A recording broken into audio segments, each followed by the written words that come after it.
अस्सलाम वालेकुम वरहमतुल्लाहि वबरकातुहू। This is me Sohail Soomro. आज हमारा इंग्लिश ग्रामर का तीसरा लेक्चर है, जिसमें हम जो आखिरी के तीन बचे हुए टेंसेस थे, जिसमें present perfect continuous tense, past perfect continuous tense and then future perfect continuous tense, इसको कवर करेंगे। उसके बाद इन 12 के 12 टेंसेस के जो एक्टिव पैसिव होंगे, हम उनको कवर करेंगे। अच्छा, तो प्रेजेंट परफेक्ट कंटिन्यूअस टेंस, इसका जो फॉर्मूला है, सबसे पहले हमने सब्जेक्ट रखना है। उसके बाद हैज और हैव यूज करेंगे हम। हैज, आपको पता होगा कि सिंगुलर सब्जेक्ट के साथ हम इस्तेमाल करते हैं। हैव प्लूरल सब्जेक्ट के साथ हम इस्तेमाल करते हैं। उसके बाद हम बीन रखेंगे, वर्ब की फोर्थ फॉर्म रखेंगे। उसके बाद ऑब्जेक्ट रखेंगे एंड देन हम टाइम रेफरेंस देंगे। अब टाइम रेफरेंस हम फॉर और सिंस का इस्तेमाल करके देते हैं। किस तरीके से, मैं आपको बताता हूँ। सबसे पहले तो इसका थोड़ा सा स्ट्रक्चर आपको पता होना चाहिए। तो इस तरीके का स्ट्रक्चर होगा। उसके अलावा जो ट्रांसलेशन होगी उर्दू में, वो इस तरीके से होगी कि मैं अगर कहूँ कि मैं 2024 से ऑनलाइन टीचिंग कर रहा हूँ, तो 2024 यहाँ पर मैंने टाइम रेफरेंस दे दिया, टाइम का जिक्र कर लिया। तो इस तरीके से आप जब भी जुमले में टाइम रेफरेंस देते हो, तो वहां पर वो प्रेजेंट परफेक्ट कंटिन्यूअस टेंस हो जाता है, या पास्ट परफेक्ट या फ्यूचर परफेक्ट का। ठीक है, तो इस तरीके से आपने बनाना है, ये टेंसेस बनाने हैं। अच्छा, तो इसमें सिंस और फॉर कहाँ कहाँ पे यूज करें? अब कुछ लोगों को पता होगा सिंस का इस्तेमाल, लेकिन कुछ लोगों को नहीं पता होगा, तो मैं आपको बता दूं। सिंस हम वहां पे इस्तेमाल करते हैं जहां पर माजी में, पास्ट में, कोई सर्टेन पॉइंट पर एक काम शुरू हुआ हो और अभी तक वो कंटिन्यू है। अब मैं 2024 पास्ट में टीचिंग शुरू की थी और अभी तक मैं कर रहा हूं, तो इसका क्या मतलब हुआ? यहाँ पे मैं सिंस यूज करूंगा। अगर मैं 2024 में शुरू की थी और 2025 के जनवरी तक पढ़ा रहा था, तो ये खत्म हो चुका है। मेरी टीचिंग वहां तक खत्म हो चुकी है। आज चल रहा है नवंबर, तो यहां पे मैं फॉर यूज करूंगा। यानी जो एग्जैक्ट टाइम पीरियड होगा, ड्यूरेशन ऑफ टाइम होगी, वहां पे हम फॉर यूज करेंगे। और जो सिंस है, हम वहां पर यूज करेंगे जो पास्ट में, माजी में कोई काम शुरू हुआ हो और अभी तक कंटिन्यू हो। ठीक है, इस तरीके से हम इस्तेमाल करेंगे, इन दोनों का यूज करेंगे जुमलों में। अब एग्जाम्पल्स देखते हैं।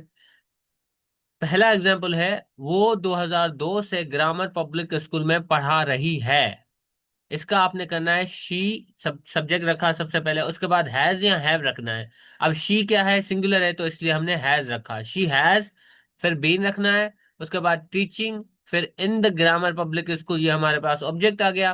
फिर सिंस हमने यूज किया। उसके बाद 2002 लिखा। ठीक है, अब देखें 2002 से ये स्कूल में पढ़ा रही है। एक और मैं यहाँ पे पॉइंट बता रहा हूँ। सिंस जब आप यूज करते हो, तो आपने एक चीज नोट की होगी कि जब हम सिंस यूज करते हैं, तो सिंस के आगे एक वर्ड होता है। जैसे यहाँ पे सिंस 2002 है, तो यहाँ पे एक वर्ड है। लेकिन जहां पे फॉर होगा, तो उसके आगे दो वर्ड होगी। जैसे यहाँ पे फॉर है ना, तो 3 इयर्स।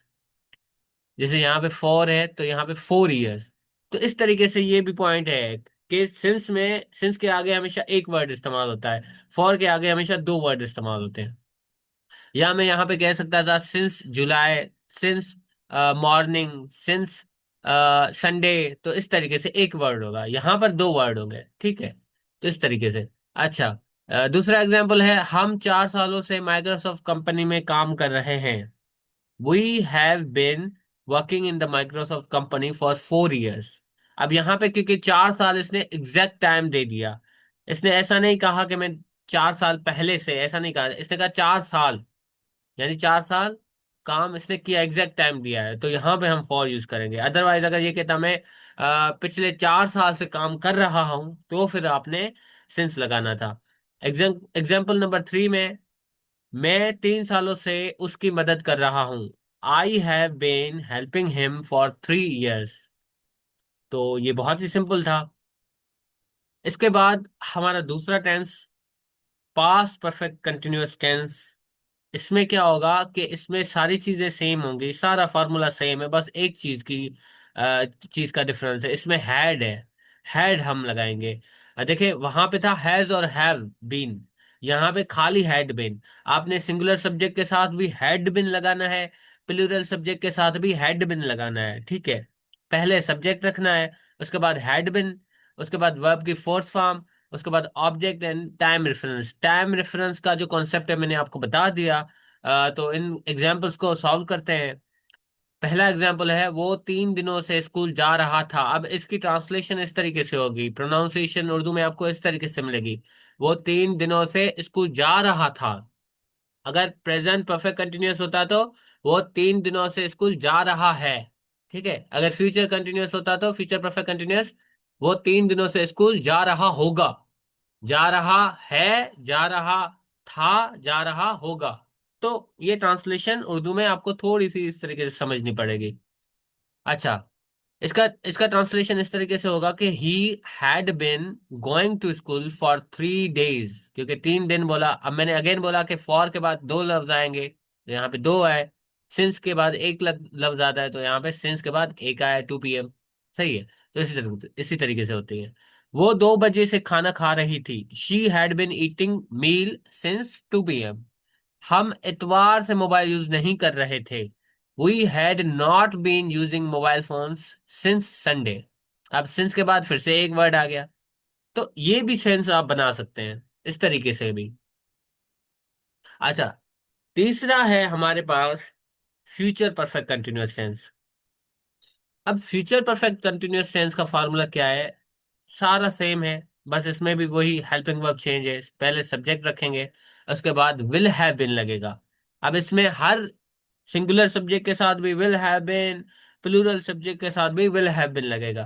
तो इसमें भी आपने परेशान नहीं होना, ये स्ट्रक्चर है इसका। ये अब फार्मूले आपने याद रखने हैं। फार्मूले अगर आपको याद हैं तो कोई भी जुमला हो आपने ट्रांसलेट कर देना है, कन्वर्ट कर देना है। ठीक है। वर्ब की फोर्थ फॉर्म लगेगी, उसके बाद object and then time reference. वो 5 बजे से टीवी देख रही होगी।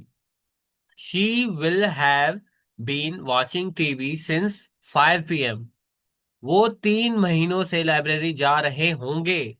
दे will have been going to library for 3 months. अब अगेन फॉर के बाद दो वर्ड आ गए और सिंस के बाद एक वर्ड है। This is how it make sense. ठीक है। अब अब ये तीन, अच्छा, टेंसेस हमारे हो गए। 12 के 12 टेंसेस हमने कर लिए। अब उनके एक्टिव पैसिव, ये है हमारा बेस। सेंटेंस स्ट्रक्चर का बेस है। अब मैं आपको एक चीज बताता हूँ, हम क्यों डिफरेंट सेंटेंसेस यूज करते हैं। एक्टिव पैसिव जैसे हो गया, नरेशन हो गई, सिंपल, पास्ट, फ्यूचर, ये ऐसे ये डिफरेंट टाइप्स ऑफ सेंटेंसेस क्यों हम इस्तेमाल करते हैं, क्यों पढ़ते हैं, मैं आपको बताता हूँ। देखें, जब आप पैराग्राफ लिखते हैं ना, तो उसमें कभी भी आप ऐसा नहीं होता कि आप पूरा का पूरा पैराग्राफ सिंपल प्रेजेंट में लिखें, या सिंपल पास्ट में लिखें, या प्रेजेंट कंटिन्यूअस में लिखें। कभी नहीं होता। अगर आप इस तरीके से लिखेंगे तो वो लिख सकते हैं, लिख सकते हैं हम, गलती नहीं होगा। लेकिन वो जो खूबसूरती होती है ना पैराग्राफ की, वो सारी की सारी खूबसूरती मर जाती है। पैराग्राफ को खूबसूरत बनाने के लिए, क्योंकि एक चेकर होता है ना, चेकर, जब वो पैरा कोई भी चीज पढ़ता है तो उसको पढ़ने में मजा आना चाहिए। तो वो जो खूबसूरती है पैराग्राफ की, वो आप डिफरेंट टाइप्स ऑफ स्ट्रक्चर इस्तेमाल करके बनाते हो खूबसूरत उस पैराग्राफ को। जिसमें आप अगर पहला जुमला प्रेजेंट सिंपल का रखते हो, तो दूसरा आपने पैसिव वॉइस में रखना है, तीसरा आपने नरेशन में रखना है, चौथा आपने कॉम्प्लेक्स कर देना है, पांचवा आपने कंपाउंड सेंटेंस रखना है, उसके बाद आपने एक फ्रेज या क्लॉज लगा देना है। तो इस तरीके से डिफरेंट टाइप्स ऑफ स्ट्रक्चर जब आप पैराग्राफ में यूज करते हो, डिफरेंट वोकेबलरी यूज करते हो, तो that will make your paragraph more beautiful. जो कि एक एग्जामिनर को, यानी जब आप सीएसएस के पेपर दोगे, तो यही सारी चीजें हैं, यही सारी पॉइंट्स होती हैं जो आपको माइंड में रखनी होती है। और इसी तरीके से आप जब डिफरेंट न्यूज़पेपर पढ़ते हो, डिफरेंट बुक्स पढ़ते हो, वहां से डिफरेंट लाइन स्केच करते हो, डिफरेंट सेंटेंसेस स्केच करते हो, डिफरेंट स्ट्रक्चर स्केच करते हो, तो ये फिर जब आप यूटिलाइज करते हो अपनी राइटिंग में, तो वो एक सेंस बनाती है, वो अपने आपके पैराग्राफ को ज्यादा खूबसूरत बनाते हैं। और इसी तरीके से जो ये चीजें अप्लाई करते हैं अपने पैराग्राफ्स में, ये पॉइंट्स लिखते हैं, ये मतलब तरीके अप्लाई करते हैं अपने पैराग्राफ को खूबसूरत बनाने के लिए, उन्हीं का स्कोर सबसे ज्यादा आता है। तो ये जो चीज है, ये आपको समझनी पड़ेगी। तो डिफरेंट टाइप्स ऑफ स्ट्रक्चर आप पढ़ा करें। आगे चल के मैं इस पे और मजीद आपका काम करवाऊंगा जब हमारी राइटिंग प्रैक्टिस शुरू होगी। अभी तो हम ग्रामर कर रहे हैं, इसके इसके खत्म होने के बाद जब राइटिंग शुरू होगी तो मैं एक सेशन ऐसा भी रखूंगा जिसमें मैं डिफरेंट स्ट्रक्चर बताऊंगा कि आप ये स्ट्रक्चर अप्लाई करें, मैं आपको दूंगा, आपने क्या करना है अपने दिमाग से वो जुमले उन स्ट्रक्चर्स में फिट करने हैं और उसी तरीके से एग्जाम्पल्स बनाने हैं। इस ऐसे क्या होगा, लिखने में आपको एक तो वेरिटी मिलेगी जुमलों की और आपकी राइटिंग भी अच्छी होगी। बहरहाल एक्टिव पैसिव पे आते हैं। अब वन बाय वन करते हैं एक्टिव पैसिव। अब हमारे पास टोटल सिंपल जो टेंसेस हैं 12 हैं। एक्टिव पैसिव उनमें से कितने के होंगे? सिर्फ 6 के होंगे। सॉरी, माय मिस्टेक, 8 के होंगे। टोटल कितने एक्टिव पैसिव होंगे? 8 जुमलों के होंगे। वो कौन कौन से जुमलों के एक्टिव पैसिव होंगे मैं आपको बताता हूँ, और थोड़ा सा स्ट्रक्चर पे भी ध्यान दीजिएगा। अब एक्टिव और पैसिव वॉइस होता क्या है? एक्टिव वॉइस में क्या होता है कि सब्जेक्ट जो है वो एक्शन यानी काम करता है। जैसे मैं कहूं कि सोहेल लिख रहा है, सोहेल पढ़ा रहा है, यहाँ पे काम कौन कर रहा है?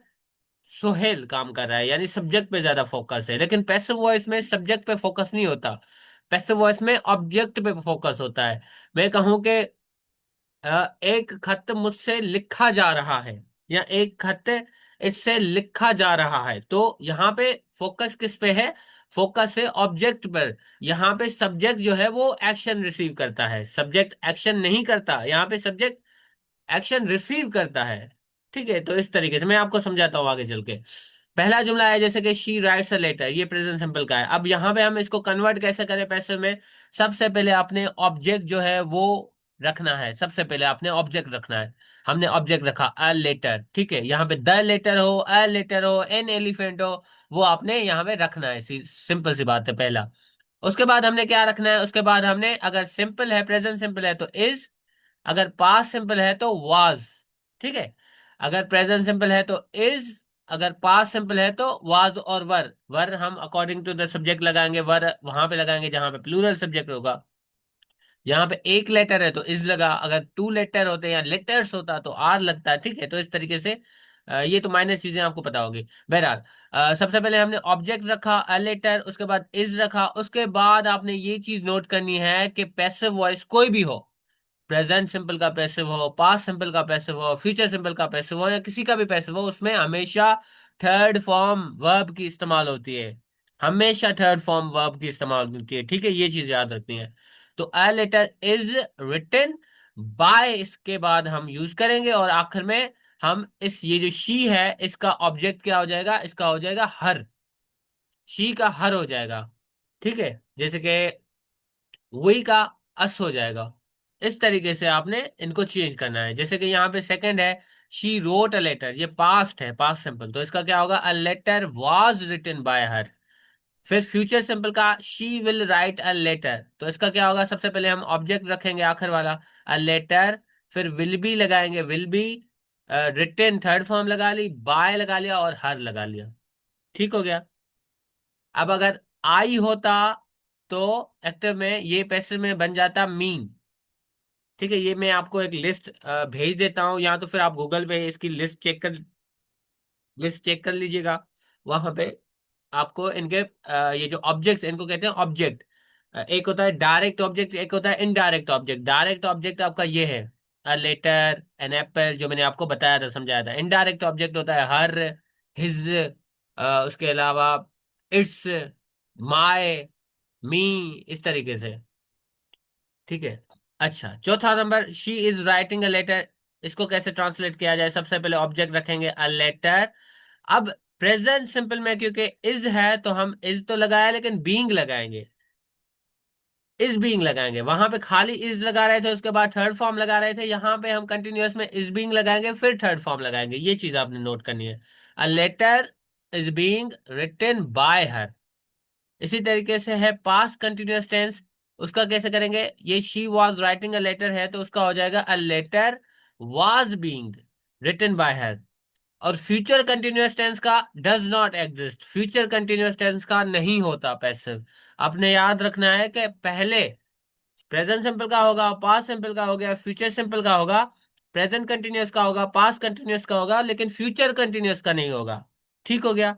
उसके बाद प्रेजेंट परफेक्ट का होगा she has written a letter, क्या करना है, सबसे पहले ऑब्जेक्ट रखना है हमने अ लेटर। अब यहाँ पे हैज बिन लगाना है, हैज तो यहाँ पे ऑलरेडी है ना, इसके साथ बिन लगा लो, has been written by her. ठीक हो गया। उसके बाद she had written a letter, past perfect tense है ये। इसका कैसे तरीके इस किस कैसे ट्रांसलेशन करेंगे? सबसे पहले हम लेटर, अ लेटर आगे रखेंगे, रखा हमने अ लेटर, हैड बिन लगाया, उसके बाद रिटन वर्ब की थर्ड फॉर्म और फिर by her. She will have written a letter, ये है फ्यूचर परफेक्ट टेंस, इसका होगा a letter will have been written by her. बाकी के जो तीन बचे इनके नहीं होंगे।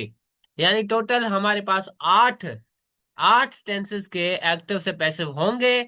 बाकी चार के जो है वो नहीं होंगे। एक फ्यूचर कंटिन्यूअस टेंस का नहीं होगा, बाकी जो आखिरी तीन है, present perfect continuous tense, past perfect continuous tense, future perfect continuous tense, उनके जो है पैसिव नहीं होंगे। ठीक है। तो ये चीजें जो थी ये आपने याद रखनी है। इंशाल्लाह इंशाल्लाह कल से मैं देखता हूँ, या तो हम मूव करेंगे नरेशन पर या तो मूव करेंगे पार्ट्स ऑफ स्पीच पर प्रोबेबली पार्ट्स ऑफ स्पीच पर मूव करेंगे, क्योंकि वो ज्यादा इंपॉर्टेंट है अब हमारे लिए। इंशाल्लाह कल के लेक्चर में मुलाकात होती है। अल्लाह हाफिज।